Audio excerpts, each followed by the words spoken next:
So in a rare but kind of head-scratching move of transparency, Joe Biden decided he wanted to release the list of names of about 200 people that have bundled together $25,000 in donations or more for him in this past election cycle.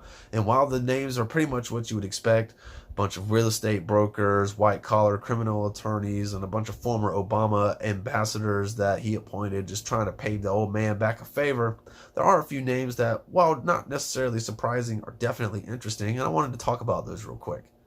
The first one being Nancy Pelosi's daughter and nephew.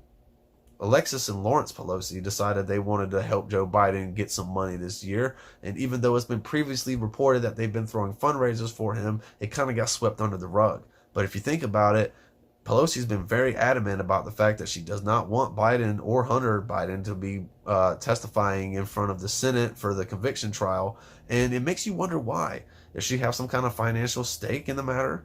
Also, for the fact that Nancy Pelosi is taking at least $15,000 from David Leiter, who just happens to be the lobbyist that Burisma hired right after they hired Hunter Biden a few years ago. Another thing that I find supremely hilarious is the fact that not one, but two TYT investors made the bundlers list. Of course, there's Jeffrey Katzenberg, who's $1 million donor to Hillary Clinton, Hillary Victory Fund, Priorities USA, and just about every other neoliberal establishment you could think of.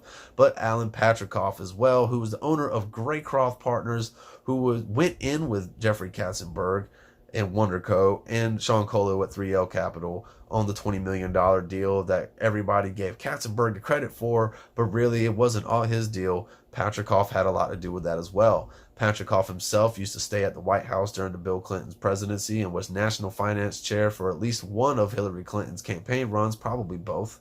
My head's a little bit fuzzy from the sickness I've been dealing with, so just bear with me. It's just funny to me, the fact that the Young Turks just can't catch a fucking break when it comes to this Katzenberg shit.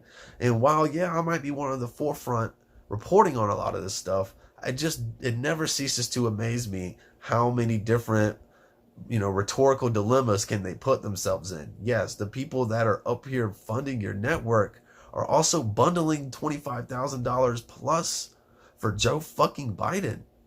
And you can't sit here and tell me that Katzenberg didn't just stick the $25,000. I can almost assure you that if they put it by numerical values, he would be damn near, if not at the very top of that list. And Patrikoff probably not that far behind him.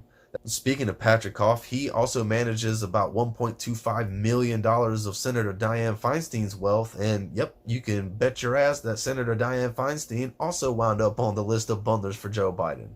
Small world. Then there's David Cohen, Comcast's vice president and chief of lobbying. Big surprise there. Anthony Gardner and Thomas Kaplan are both members of the Council on Foreign Relations, so that's good news. Jack Markell, who's a former McKinsey consultant turned Comcast executive. Shout out to Pete Buttigieg. David Sapolsky, who's a senior VP at Amazon. And Karen Adler. She's on the board of the Roosevelt Institute.